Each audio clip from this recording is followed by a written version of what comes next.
ओशोजन cards में water sweet का लेटिंग गो यानी कि 8 नंबर का कार्ड है ये। और ये कार्ड का सीधा सा मीनिंग है छोड़ दीजिए। अब किस किस चीज को रिलीज करना है, क्या क्या प्रॉब्लम्स, जो भी क्वेरेंट है वो आपसे पूछ रहा है उसकी लाइफ में क्या क्या प्रॉब्लम्स चल रही हैं इस समय।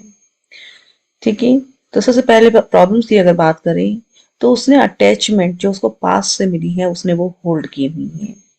ठीक है, तो पास में उसके साथ कोई भी घटना दुर्घटना घटी है जो उसके मन और मस्तिष्क के ऊपर बहुत गहरा असर डाल कर गई है, वह उसे बाहर नहीं निकल पा रहा। ठीक है, इस कार्ड के अगर कीवर्ड्स की भी अगर बात करते हैं तो किसी को फॉरगिव कर देना, भूल जाना, या फिर जो चीजें हो चुकी हैं उसको एक्सेप्ट कर लिया जाए, क्योंकि जो भी घटा है उसे वैसे ही होना था और अपने सही समय पर वो हुआ है। आपको पसंद नहीं आया, that is a different thing, but let it happen. ठीक है, का दूसरा जो यहाँ पे अर्थ में बताना चाहूंगी इस प्रॉब्लम में कि अटैचमेंट जब किसी चीज से हो जाती है तो इंसान उस ट्रॉमा से बाहर नहीं निकल पाता। अटैचमेंट का मतलब ये नहीं है कि आप केयर ना करें या आप सामने वाले का ध्यान ना रखें। ओवर अटैचमेंट को छोड़ना होगा। ठीक है, क्योंकि जब जब ओवर अटैचमेंट होती है आपके थॉट्स आपके इमोशन बहुत ही ज्यादा डिस्टर्ब हो जाते हैं। हर बात में एक डर भी लगने लग जाता है कि सामने वाले पर्सन के साथ कोई घटना या दुर्घटना ना घट जाए। लेटिंग गो आपको बताता है कि उस समय जब भी ये प्रॉब्लम आती है तो सामने वाले पर्सन को ये बताना भी जरूरी हो जाता है कि नथिंग इज परमानेंट। कुछ भी परमानेंट नहीं होता, हर चीज चेंज होती रहती है। यूनिवर्स पल पल बदलता है तो हर चीज बदलाव की तरफ है, हर चीज बदलती है।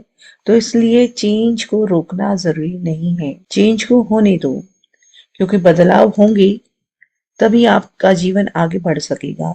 आप किसी भी चीज को होल्ड करके रख नहीं सकते, चाहे फिर वो सिचुएशन हो, चाहे फिर वो रिलेशनशिप हो, या फिर आपका स्वास्थ्य हो। हर चीज बदलती है, सिचुएशन बदलती है, समय बदलता है। ठीक है, यहाँ पर आपको लेटिंग गो सीधा सीधा कहता है कि सरेंडर कर दीजिए, सरेंडर टू यूनिवर्स। ठीक है, जब आप सरेंडर करते हैं तो आप रिलैक्स हो जाती हैं। ट्रस्ट करिए लाइफ पर, जिंदगी पर। ठीक है, जो चीजें हो रही है उन्हें होने दीजिए, पास्ट को रिलीज करने को कहता है ये। और ये कहता है कि प्रेजेंट में जीना बहुत जरूरी है। अगर आप प्रेजेंट में नहीं जिएंगे तो प्रेजेंट भी पास्ट हो जाएगा। ओशो की मेन थ्योरी इस बात के ऊपर डिपेंड है कि आपने प्रेजेंट में जीना है, पास्ट में नहीं जीना। ठीक है, और आप साक्षी बनिए। जो चीजें भी घटित हो रही हैं ईश्वर ने आप उनको सबको, उन सब का आपको साक्षी बनाया है, ऑब्जर्वर बनाया है। एज ऑब्जर्वर आप उन चीजों को ऑब्जर्व करिए। कभी कभी ईगो भी बहुत ज्यादा इंसान में हो जाती है, अहम की भावना। तो जो भी आपका अहम है आप उसको भी आपको रिलीज करने को ही है कार्ड कहता है, क्योंकि शांति नहीं मिल पाएगी आपको। शांति मिलेगी जब आप चीजों से फ्री हो जाएंगे, अपने पास को आप छोड़ देंगे। आपका माइंड फ्री होगा, आपका हार्ट फ्री होगा, और कहीं ना कहीं आपकी फीलिंग्स भी फ्री होंगी, और आप यूनिवर्स पर ट्रस्ट करना शुरू कर देंगे। यह कार्ड कहता है। इसमें नेक्स्ट प्रॉब्लम देख लेते हैं कि नेक्स्ट प्रॉब्लम हमारे सामने क्या आती है। तो नेक्स्ट प्रॉब्लम जो है that is trying to control life. वही चीज है कि जिंदगी को कंट्रोल करने की कोशिश करना। Being trapped in the egoic limitations। अपने अहम में जीना कि मैं ही सही हूँ, दूसरा गलत है। ठीक है, सॉल्यूशन से जाने से पहले ही हम इसकी और भी प्रॉब्लम्स से आपको रूबरू कराते हैं। तो इसमें और भी समस्याएं जैसे हमारे पास आ सकती है कि अपने विचारों को, अपनी भावनाओं को आप पकड़ कर बैठे हैं। ठीक है, अपनी सीमाओं, मतलब कि अपने सराउंडिंग में आपने कोई सर्कल लगा दिया, आप उससे बाहर नहीं आ रहे हैं। आपने आपको कुछ लिमिट आपने कर दिया, अपने सराउंडिंग में आप झांकना नहीं चाहते हैं। ठीक है, खुद को बंधा हुआ महसूस करते हैं, खुद को कहीं फंसा हुआ महसूस करते हैं। यह भी एक कार्ड कहता है।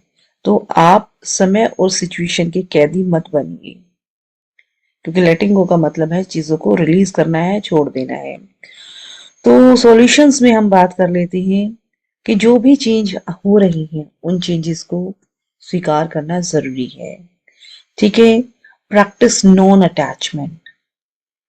बहुत ज्यादा अटैचमेंट हुई है लेकिन इतनी ज्यादा मत रखिए कि आप किसी चीज के बिना जी ही ना पाए। ठीक है।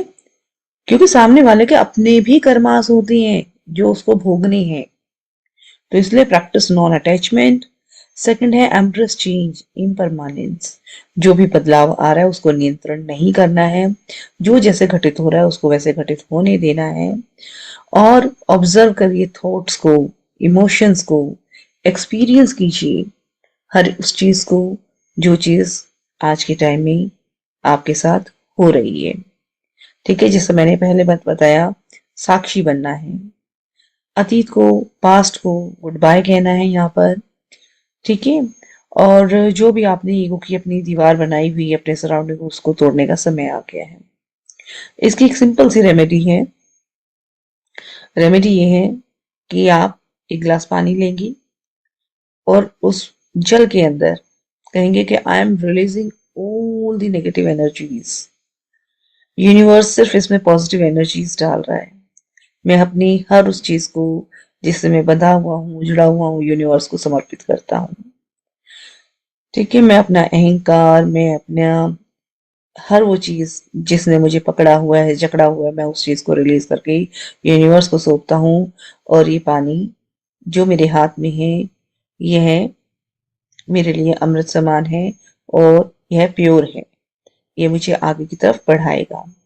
उस पानी को धीरे धीरे पी लीजिए। ऐसा आप 7 दिन करिए और आप देखेंगे आपकी एनर्जी ऑटोमेटिकली चेंज होने लग जाएगी, नेगेटिव टू पॉजिटिव की तरफ। ठीक है। यही था इस कार का मेन मीनिंग। क्योंकि छोड़ने से लॉस नहीं होता, छोड़ने से प्रॉफिट भी होता है। ठीक है। आपको फ्रीडम मिल जाती है, आपको हैप्पीनेस मिलती है। और किसी चीज को आप जब रिलीज कर देते हो तो आपको लाइफ आगे बढ़ने का मौका देती है। यही था इस कार का सार। अब बढ़ती हैं अपने नेक्स्ट कार्ड की तरफ। और हमारा नेक्स्ट कार्ड